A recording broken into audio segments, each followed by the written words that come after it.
ഹരേ കൃഷ്ണ.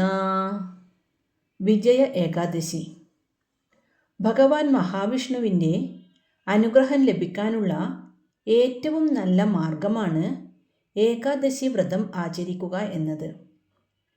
വിജയ ഏകാദശി ഫാൽഗുണ മാസത്തിലെ കൃഷ്ണപക്ഷത്തിൽ വരുന്നു. അതായത് കുംഭമാസത്തിലെ കറുത്ത പക്ഷത്തിൽ വരുന്ന ഏകാദശിയാണ് വിജയ ഏകാദശി. പേര് സൂചിപ്പിക്കുന്നത് പോലെ തന്നെ ഈ ഏകാദശി വ്രതം നോൽക്കുന്നത് ഏത് കാര്യത്തിലും വിജയം കൈവരിക്കാൻ സഹായിക്കുന്നു.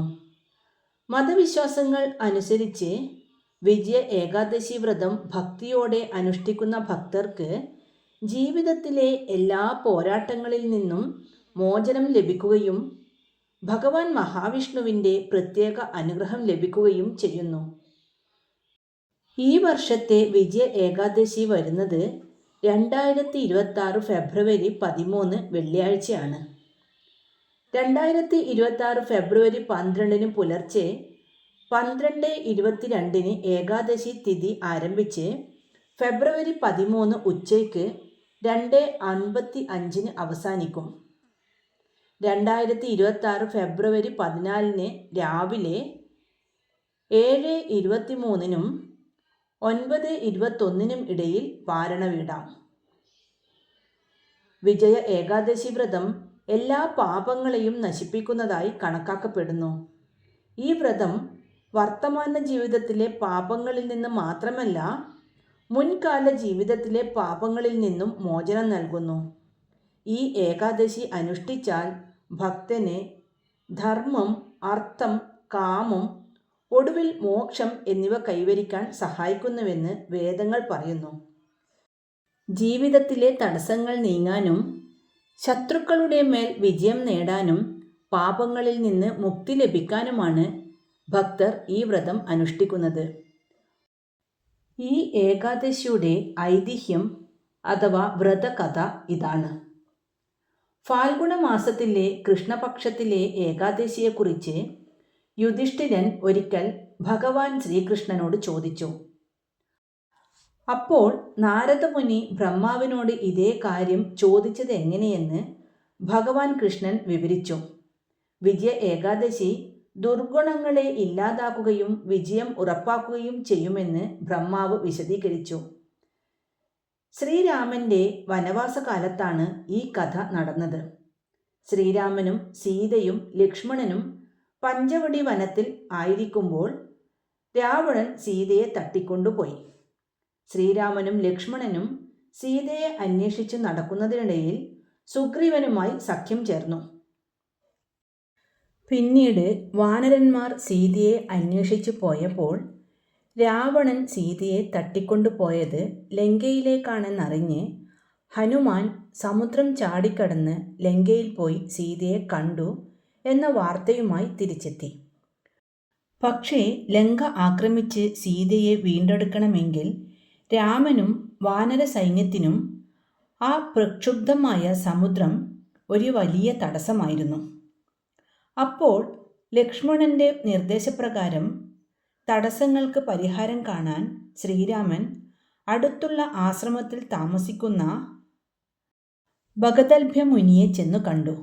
അപ്പോൾ മഹർഷി ശ്രീരാമനോട് വിജയ ഏകാദശി വ്രതം അനുഷ്ഠിക്കാൻ നിർദ്ദേശിച്ചു. അങ്ങനെ അവരെല്ലാവരും മഹർഷി നിർദ്ദേശിച്ചതുപോലെ വ്രതം കൃത്യമായി ഭക്തിയോടെ പാലിച്ചു. ഇതിൻ്റെ ഫലമായി അവർക്ക് മുന്നിൽ സമുദ്രം കടക്കാനുള്ള വഴി തെളിഞ്ഞു. അവർ സേതുബന്ധനം നടത്തി രാവണൻ്റെ സൈന്യത്തെ തോൽപ്പിച്ച് സീതയെ രക്ഷിച്ചു. ഈ വ്രതം ലൗകിക വിജയവും ശാശ്വതമായ മോക്ഷവും കൊണ്ടുവരുമെന്ന് ബ്രഹ്മാവ് നിഗമനം ചെയ്തു. ഈ കഥ വായിക്കുകയോ കേൾക്കുകയോ ചെയ്യുന്നത് വാജപേയയാഗം നടത്തുന്നതിന് തുല്യമാണെന്നും അത് അപാര പുണ്യം നൽകുമെന്നും കൃഷ്ണൻ സ്ഥിരീകരിച്ചു. വിജയ ഏകാദശി ദിവസം ഭക്ഷണവും ധാന്യവും ദാനം ചെയ്യുക. ഈ ദിവസം ദരിദ്രരും നിസ്സഹായരും ആയ കുട്ടികൾക്ക് ഭക്ഷണം നൽകുന്നത് ഏറ്റവും മികച്ച ദാനമായി കണക്കാക്കപ്പെടുന്നു. ഈ ദിവസം പരദൂഷണം, വഞ്ചന, കോപം, വിദ്വേഷം എന്നിവയിൽ നിന്ന് വിട്ടുനിൽക്കുക. അരിയോ കട്ടിയുള്ള ഭക്ഷണമോ കഴിക്കരുത്. കറുത്ത വസ്ത്രം ധരിക്കരുത്. ഭഗവാൻ വിഷ്ണുവിൻ്റെ നാമങ്ങൾ ജപിച്ചുകൊണ്ടേയിരിക്കുക. വ്രതം അനുഷ്ഠിക്കേണ്ടത് എങ്ങനെ? ദശമി ദിവസം, അതായത് വ്രതത്തിൻ്റെ തലേ ദിവസം ഒരിക്കൽ മാത്രം ആഹാരം കഴിക്കുക. ഏകാദശി ദിവസം പുലർച്ചെ എഴുന്നേറ്റ് കുളിച്ച് ശുദ്ധിയായി വിഷ്ണു ഭഗവാനെ പ്രാർത്ഥിക്കുക. ഭഗവാന് തുളസി ഇലകൾ സമർപ്പിക്കുന്നത് വളരെ വിശേഷമാണ്. പൂർണ്ണമായി ഉപവസിക്കുകയോ അല്ലെങ്കിൽ പഴങ്ങൾ മാത്രം കഴിച്ച് വ്രതം നോൽക്കുകയോ ചെയ്യാം. ദിവസം മുഴുവൻ വിഷ്ണു സഹസ്രനാമം, അഷ്ടാക്ഷര മന്ത്രം എന്നിവ ജപിക്കുന്നത് ഉത്തമമാണ്. ദ്വാദശി ദിവസം, അതായത് പിറ്റേ ദിവസം രാവിലെ വിഷ്ണു പൂജയ്ക്ക് ശേഷം തുളസി തീർത്ഥം സേവിച്ച് വ്രതം അവസാനിപ്പിക്കാം.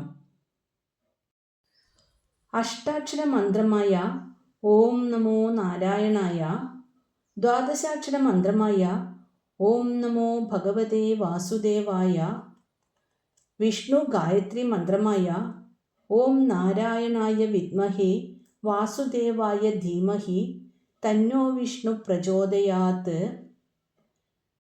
ഹരേ രാമ മന്ത്രമായ ഹരേ രാമ രാമ രാമ ഹരേ ഹരേ, ഹരേ കൃഷ്ണ കൃഷ്ണ കൃഷ്ണ ഹരേ ഹരേ. കൂടാതെ ശ്രീകൃഷ്ണ ഗോവിന്ദ ഹരേ മുരാരേ, ഹേ നാഥ നാരായണ വാസുദേവ തുടങ്ങിയ മന്ത്രങ്ങളൊക്കെ ജപിക്കാം. കൂടാതെ വിഷ്ണു സഹസ്രനാമം, ഭാഗവതം, നാരായണീയം ഇവയൊക്കെ പാരായണം ചെയ്യാൻ സമയം കണ്ടെത്തുന്നതും ഉചിതമാണ്. പീരിയഡ്സ് ആയവർക്കും വ്രതമെടുക്കാം. അവർക്കും ഹരേ രാമ മന്ത്രവും നാരായണ മന്ത്രവും ജപിക്കാൻ പറ്റും. അമ്പലത്തിൽ പോകാതെ വീട്ടിലിരുന്ന് കഴിയുന്നത്രയും തവണ ഈ നാമം ജപിക്കുക. ഏകാദശിയുടെ പിറ്റേന്ന് ദ്വാദശി ദിവസം സൂര്യോദയത്തിന് ശേഷം ഹരിവാസര സമയം കഴിഞ്ഞ ഉടനെ വ്രതം അവസാനിപ്പിക്കാം. തുളസിയില ഇട്ട തീർത്ഥം സേവിച്ച് വ്രതം അവസാനിപ്പിക്കാം. എല്ലാവർക്കും ഏകാദശി ദിനത്തിൽ ശുഭചിന്തകൾ നേരുന്നു.